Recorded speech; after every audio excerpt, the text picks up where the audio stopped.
नहीं हूँ साहब, मैं नहीं, बीच का सवाल नहीं है इस समय। तब आप देखिए नहीं, मैं चुप था, लेकिन देश जलाने की जब बात होगी और उसका सपोर्ट करेंगे, केवल मैं टोक रहा हूं। जब जुल्म होगा तब जिहाद होगा। इसमें गलत बात बताइए, क्या कहा उन्होंने? जुल्म क्यों करोगे आप? जुल्म के खिलाफ बता रहे हैं कि जुल्म हो रहे हैं।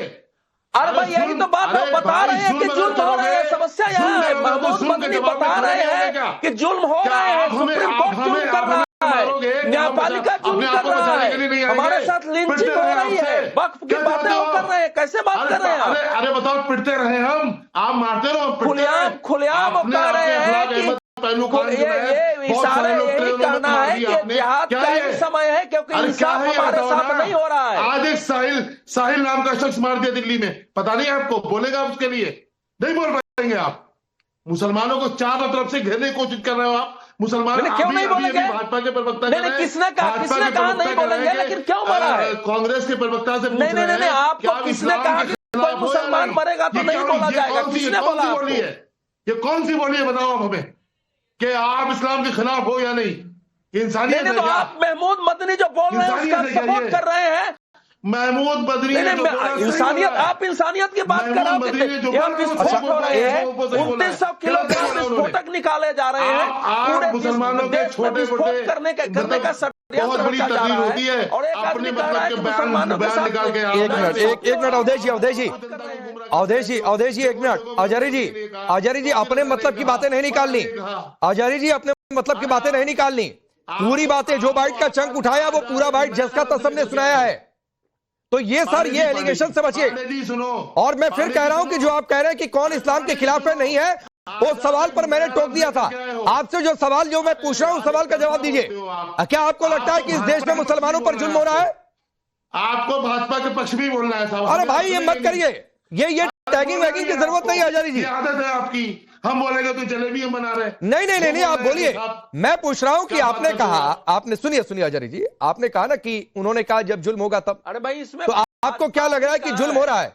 एक मिनट रुकिए अवधेश जी, आपको क्या लग रहा है जुल्म हो रहा है?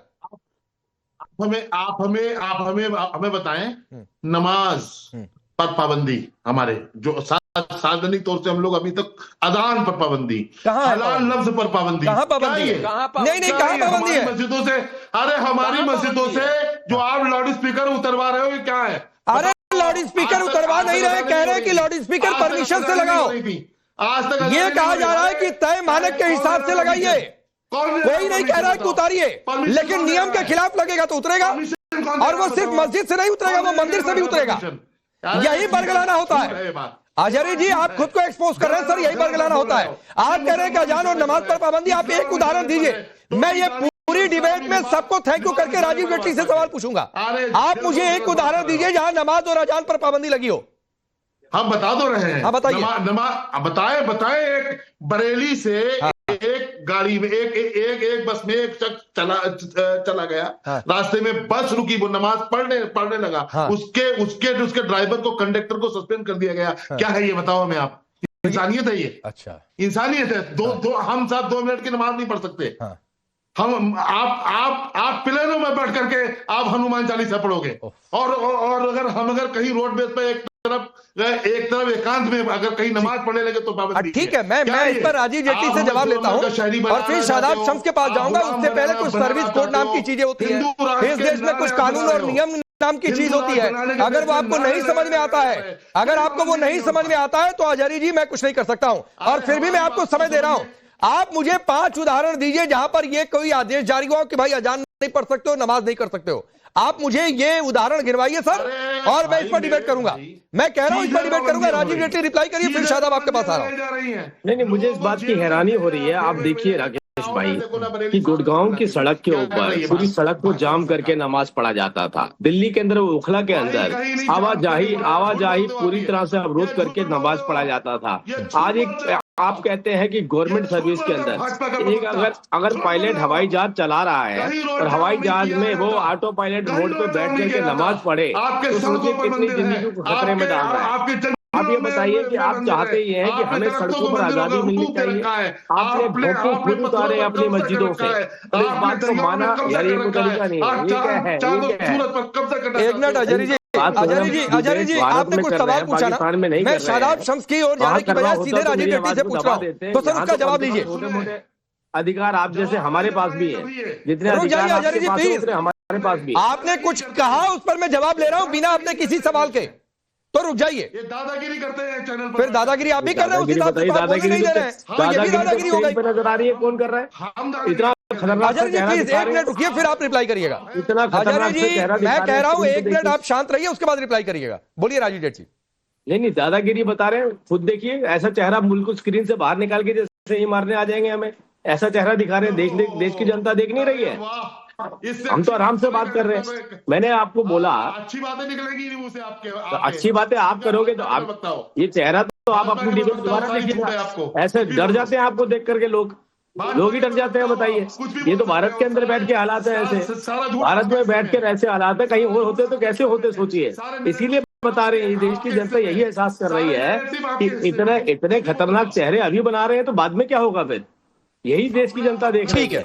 शादाब शम्स, मैं आपसे कह रहा हूँ सबको आजादी है, सबको आजादी है नमाज पढ़ने की, सबको आजादी है अपनी आस्था प्रकट करने की। और आपने देखा कि हमारे इसी राज्य के अंदर मौलवी खुद चढ़े मस्जिद के ऊपर, भोंपू उतार के नीचे लेकर के आए। उन्होंने कहा जी बहुत अच्छा कदम उठाया गया है, हम नहीं चाहते कि हमारी वजहों से, हमारी नमाज या हमारी इसकी वजह से दूसरों को तकलीफ हो। तो आप ये सोचिए, जब खुद वो इस बात को मान रहे हैं तो मौलवी साहब क्यों हमारे बीच में? नहीं, और उसमें भी एक बात है राजीव जेटली, ये डिबेट का विषय नहीं है। इस देश में लाउड स्पीकर मंदिरों से भी हटाए गए और मस्जिदों से भी हटाए गए।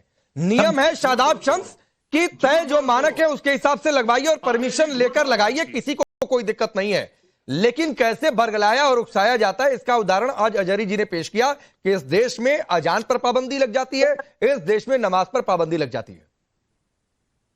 राकेश भाई, ये एक डर का खेल चल रहा है और इस डर के खेल को, इस डर की राजनीति को वो तमाम लोग मिलकर, ये एक नहीं है, पूरा नेक्सस बन चुका है, सब लोग मिलकर इस खेल को खेल रहे हैं। मौलाना मदनी इस डर के खेल को, इस शरीयत का इस्तेमाल कर कर, ये शरीयत मौलाना मदनी आपका हथियार नहीं है और मुसलमान आपका सिपाही नहीं है जो आपके कहने पर जंग के लिए उतर जाए, जिहाद के लिए उतर जाए। देश संविधान से चलेगा, जिहाद से नहीं चलेगा। देश ने सबको अपने अपने, आप बीच में मत बोलिएगा, मैंने आपको बहुत आसानी से सुना अजहरी साहब, मैंने आपको सुना।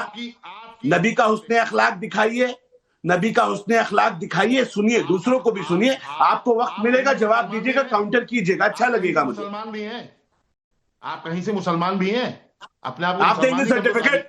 जब तुलेंगे अमल सबके मीज़ान पर, तब खुलेगा कि खोटा खरा कौन है। घसीटे जाएंगे ये बहरूपिये, मुसलमान बन के बैठे होंगे सबसे ज्यादा जहन्नुम में, आप जैसे लोग घसीटे जाएंगे जो शरीयत का गलत इस्तेमाल करके बताएंगे, जो शरीयत को गलत तरह से पेश करेंगे, आप जैसे